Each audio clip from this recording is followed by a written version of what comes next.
Why was Mackenzie Shirilla the only survivor?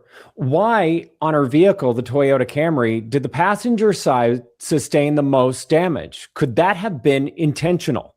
I do believe it was a deliberate attempt to crash the car. Most likely, I personally believe she probably thought she would have been killed also, making that comment before I'll die with him and stuff like that. If I can't have him, nobody else can. I have a very special guest, an expert witness who testified in many cases in his many years as a California Highway Patrol investigator. He's reviewed this case evidence, the surveillance videos, the crash report, and also expert witness testimony. He's going to help make us understand what could have happened when we look at the damage on the car in these reports. He is also possibly going to change your opinion on the case when I ask him about whether or not she could have suffered a medical emergency. But first, do me a favor. Hit the like, hit the subscribe, and share the episode. Now, the case of Mackenzie Shirilla.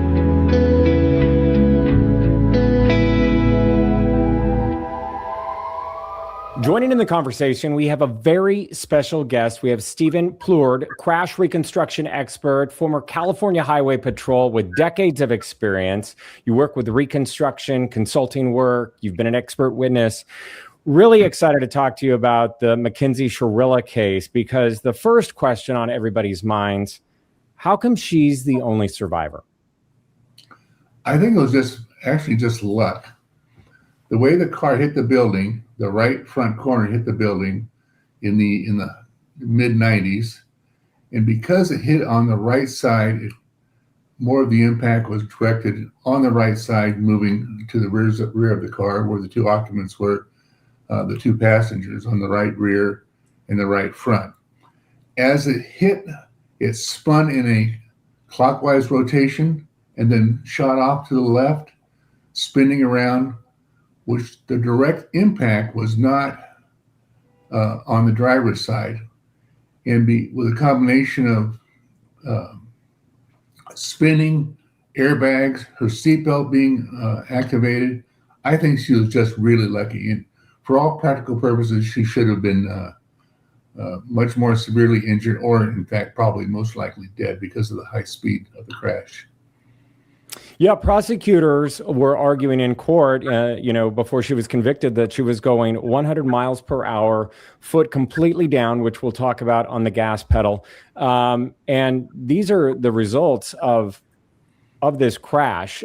When we look at pictures like this, I have 3 photographs. What is it that you see? And you already mentioned that she was just lucky in the positioning of the vehicle. Is this something that could have been intentional by last minute turning the car to have more impact on the passenger side? Well, I would say most probably not. As she's approaching the intersection, it's a T intersection. Right before the intersection, she veers to the right, gets onto the grass before the intersection, and she's actually looking at a sign that's right in front of her, and she actually clips that building sign that's about 8 feet long on the left front corner of her car. That sign gave way. After that sign, about 50 feet or so, is the building at a speed of 95 to 100 miles per hour. You're traveling 145 feet per second in the dark. So most likely she would not have the wherewithal, the ability to perceive, react, identify the building, and try to aim for that corner of that building. I just think it's most unlikely. And I'll show you a picture of the building. Here it is with the crime scene tape. You can see exactly the imprint, the major part of that impact. Is that correct, for the vehicle on the right-hand side? And does this, what does this show you, if anything, when we look at this in comparison with the vehicle photos that are over at the impound lot? Right. What I see is it was probably close to a 50% overlap to the front of the vehicle. The right side of the Toyota made contact. Then as it went into the building, it started to spin around immediately, causing induced damage to the building. The left side of the of the car made contact with the front, but then immediately shot off to the left. And I have some measurements from a report. It probably went 40 or 50 feet from that corner to a point of rest. Yeah. And, you know, when I'm thinking about this story, I just think about, you know, the fact that anybody survived, like we've talked about off camera. You have Mackenzie, who is the driver, obviously in front. She survives. You have her boyfriend, Dominic Russo, in the front passenger. And behind them is their friend, Davian Flanagan. Those two men were not wearing their seatbelts. Right. That's the reports show and how the bodies end up in the vehicles. Their bodies were propelled forward as a result of the impact of the building, and they collided with various parts of the inside of the car. And I think Dom actually landed right on top of Damien, according to what the reports that I've seen reflect. Yeah, and that's what the body camera also reflects for the first responders, who actually didn't get there until about 45 minutes to an hour after this event, after it had been called in by someone who called 911 and didn't stay behind to meet the first responders. So what else sticks out to you in this report? You're an expert witness with all of this. You do reconstruction work. You've reviewed this report. It's several pages long. What's unusual to you? Well, what's unusual is in the crash data report, which is the Bosch EDR, Event Data Recorder report that is available in most vehicles after 2012 and Toyota after 2005 or so. It shows acceleration rates and speeds, delta V's, which is change in velocities, in the almost 5 seconds prior to impact. And as is well pointed out in the documentaries and the report, her foot was on the gas, fully depressed on the throttle the entire time, 100%. It never went off 100%. Speed slowed down a little bit for a couple of reasons, I believe. As the vehicle veered off to the right, which there's an indication of a hand movement of the steering wheel, or a steering wheel movement, which caused it to veer a little bit to the right. That was most probably one of the passengers in the car, most likely the right front passenger. And because of that, it slowed down. When it hit the grass through the intersection, hit the sign, it also most likely slowed down a few miles an hour. That's why it didn't hit the building at 100 miles an hour. It slowed down to about 93 or 94, if I remember correctly. Because of that, there's also something interesting. The shifter went into neutral for a moment or two, and then back into drive, which is some type of indication that maybe one of the passengers was trying to get the car into park, into drive, to do something to last second avoid the collision. That must have been terrifying moments for everyone that was involved in all of this. I can't imagine being in the car and not being able to do anything. And then someone tries to grab the wheel. Someone tries to grab the gear shaft. Absolutely terrifying. Let's watch the video together. This is, of course, surveillance video. First, I want to watch the turn. Yeah, and this was a little more than a half mile before the crash, if I remember correctly.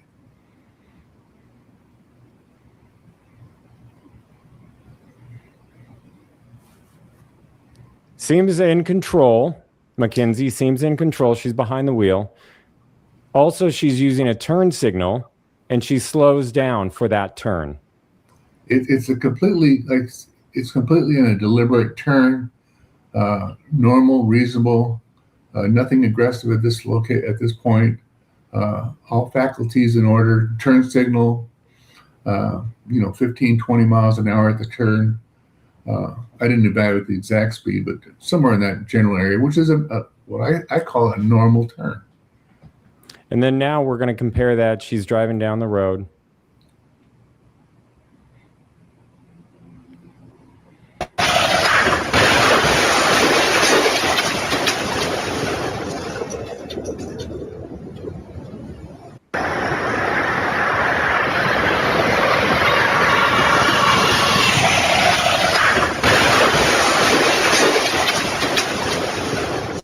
So what is recorded in the report for the vehicle?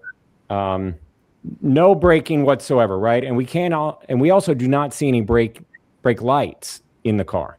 Right, and that would be evidence on the video. You would see brake lights if you did, because it was dark enough to reflect. No braking, no foot on the brake. The car was deemed to be in good condition. It was only 3 years old, I believe, maybe 4 years old at the time. Had 32,000 miles on it or so. Mechanically, it was sound. If there was brakes, the brake lights would come on, and it also would come off.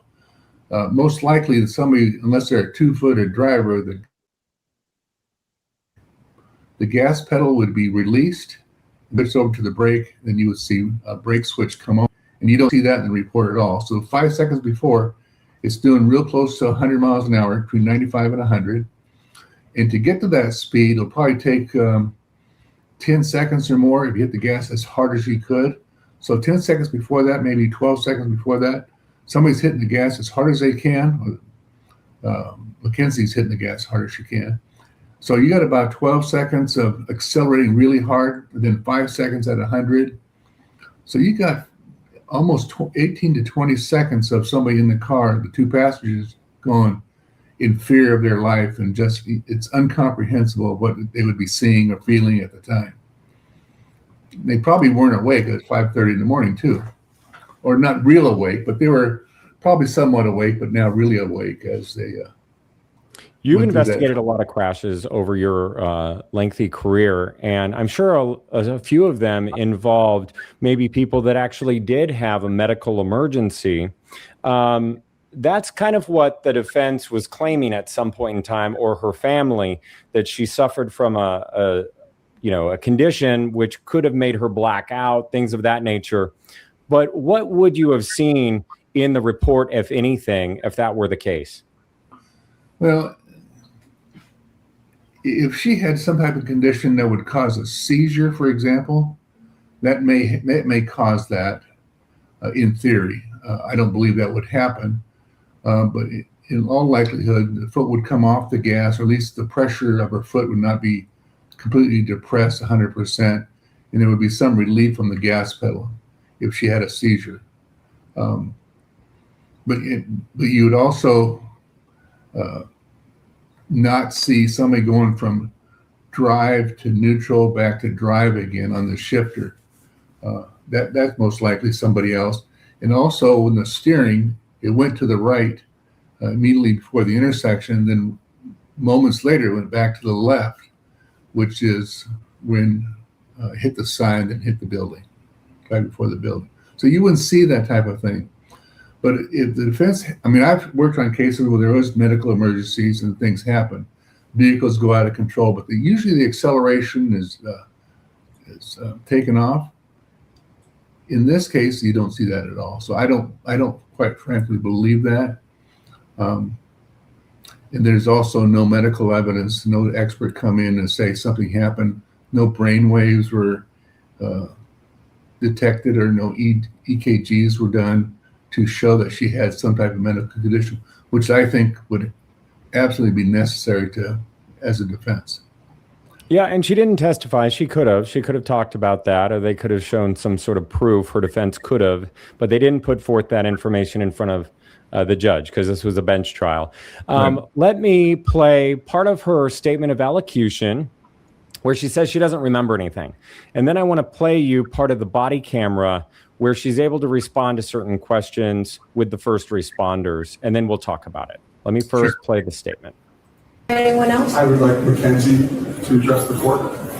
Mackenzie, you don't have to speak if you don't want to. It's up to you. Okay? You can sit if it's more comfortable, whatever's better for you. The families of Dom and Davion, I'm so deeply sorry. I hope one day you can see I would never let this happen or do it on purpose. I wish I could remember what happened. I'm just so sorry. I'm heartbroken. I love Dom and Davion. We were all friends, and Dom was my soulmate. I wish I could take all your pain away, and I'm so sorry. And to my family, Thank you for the support and all the love you guys give. Thank you for fighting with me. I love you all so much. I'm done. Thank you. Thank you. Okay, so that's the statement that she makes to the judge. She wishes that she could remember. She tries to show remorse there. Let's show the part of the body camera. Oh, the one. Yeah. What's he got you doing?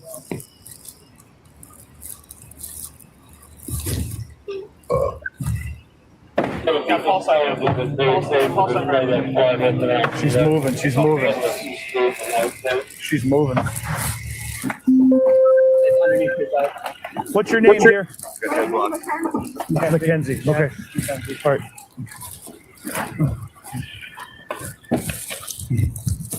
5-7 radio. Go ahead. You have Mackenzie's information, correct? Affirmative. That's our driver. I got it. She said one of her friends is named Dom. I don't know which one it was. I don't want to let you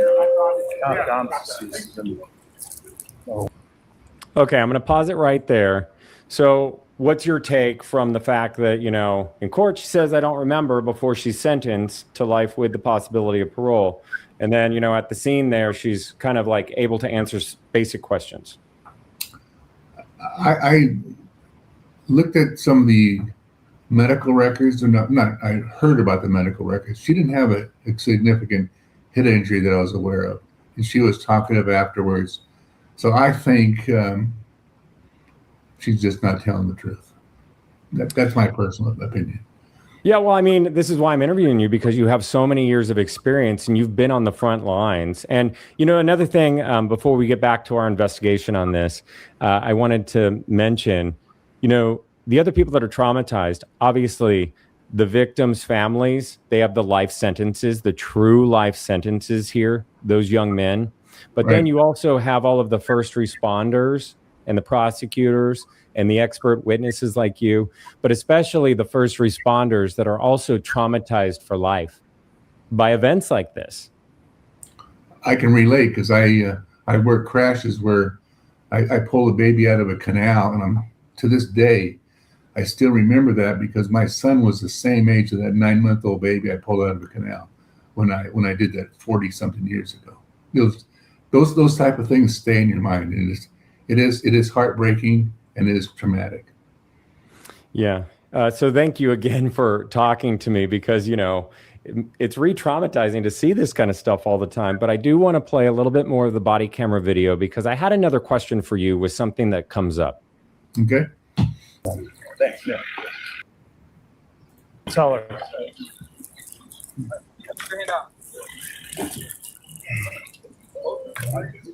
Looks like the guy's DOA. That would take part of it off. I need to talk to you. This is going to be like a vehicular.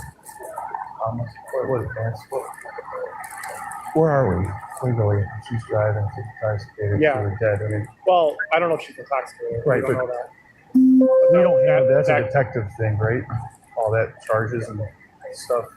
She's 17, so it would be a juvenile Okay, thing. Yeah. that's where. Okay. So, however, the driving portion, you can do an OBI on it if it's in fact alcohol. Now, you won't probably be able to even get really talk to her, because she's going to be at Metro. Are we even? I mean, site-wise, we don't have to cite in this situation. No, not right now. Okay, that's where I'm at for the report. Okay, so already they're talking about charges pending. So what would they be looking at or seeing to already be thinking we're dealing with a criminal matter here? Well, first of all, you have a driver who's alive, and you have two people that are dead, and you have, in their opinions, most probably a high speed. Anybody who looks at that crash is saying, wow, this has got to be a high speed. So they're going to start focusing on what caused it. And when you have somebody that's alive, you're going to look at criminal charges, because that's just how the court systems work, and the vehicle code sections and the penal code sections work. They look at finding out what happened in the case, and they want to document everything the best they can to support criminal charges if they happen to do that. they'll finish the report, do all the investigations, and then based upon all their recommendations and all their analysis, in this case, 100 miles an hour, which is pretty devastating, a 35 zone, running through a stop sign, killing 2 people. That's criminal in nature. Now, if they found marijuana on her body and they found mushrooms, I believe, so there's an indication that she may have been under the influence of something, even though the blood test comes back nothing. They didn't know that at the time, but they have to focus on that to put all their evidence together, cross all their T's, dot all their I's, because there is a criminal investigation. They have to make sure they get it done right at the very beginning. The body cams, the photographs, the first responders, the statements by Mackenzie. The damage to the car clearly shows what happened. There's something something, in my opinion. I don't know if the seatbelt issue would have changed things for the 2 passengers. Most probably not, but could have. But in this case, they have to do all their investigations and put things together. For not only they don't look at the civil matter, but they look at the criminal matter because they're law enforcement. What are your thoughts on the accusations that she had driven this area before, and then there is some cell phone data that was recovered, putting her in that area of the crash just days before? What is your spidey senses and your experience as an investigator? What are your thoughts on that? Do you think that this was premeditated by a couple days, or she's convicted? Do you feel that this was premeditated seconds before when she's accelerating? What is your thought? What is your thinking on that? Well, I don't have an opinion on that per se. I mean, it does sound interesting that she is on that roadway a day or so before, a couple days before, whatever it may be. But I don't know her exact route from the party house where she was staying and then going to her house where Dom's house was. Is that the same route, or is that off the beaten path? Is it the most direct route? Something happened, obviously, in the final seconds as she makes that turn. Somewhere in that area, maybe she said that since it's a desolate area, wide open, maybe a big block building, maybe she knew that, and I don't know that. It's hard to say for sure. She was pre-existing notion to drive down there and hit that corner building. It's hard to say. I really can't say for sure. I have also been wanting to know your perspective on, you've scoured through the report. You see things differently than myself or other people that might be watching this. It's been all over the news. A lot of people have been sharing the report, but what sticks out to you about the report that I haven't asked you, and what questions do you still have about this case? Well, I think most of it's been covered. I do believe it was a deliberate attempt to crash the car. Most likely, I personally believe she probably thought she would have been killed also, making that comment before, I'll die with him and stuff like that. If I can't have him, nobody else can. But other than that, the investigation was well done. I think the charges were proper. The only thing I wouldn't understand is she was a juvenile at the time, and based upon all her social media and all the Instagram and all the content on social media, is that her mental capacity to be as classified as an adult? That'd be one of the things I would look at. She was charged as an adult. She's in adult prison right now for the next 15 years. Will she get a new trial? I don't know. I think the ineffectiveness of counsel by the defense, because they didn't bring in a doctor to say she was, something wrong with her medically. Did they have their own reconstructionist look at it? I'm sure they did. And if I was to look at it and I saw the evidence I said, I probably couldn't help you at all. I might give some pointers here or there, but if I was hired by the defense. For the prosecution, I think they did a great job. And, one more point to emphasize here about her claims that she has POTS or some sort of medical situation that she deals with that could lead to blackouts. Wouldn't that also have to be disclosed to get your driver's license? Not necessarily. If she has PODS that was diagnosed, that's one thing. I'm not really sure what really that is. But if she's had bouts of blacking out and it was identified to a doctor that she had PODS and then she was blacking out, that should have been notified to the DMV. And because of that, she should not have got a driver's license. Well, I really appreciate your time. You're a busy guy. You're working on a lot of investigations of your own right now. Stephen, thank you. I hope to have you back on the program. My pleasure, anytime. Hope I was some help at all. Mackenzie Shirilla was convicted during her 2023 bench trial, meaning that she did not have a jury in this case hearing the case evidence. It was the judge who ultimately found her guilty and then sentenced her to 2 life sentences, 15 years to life, with the possibility of parole one day. Again, for more information on the case, please head to my video section. I interviewed Kat Crowder in one video where we kind of talk about her interaction with Mackenzie Shirilla behind bars and how she's putting on a front and how she may have fooled the Netflix producers.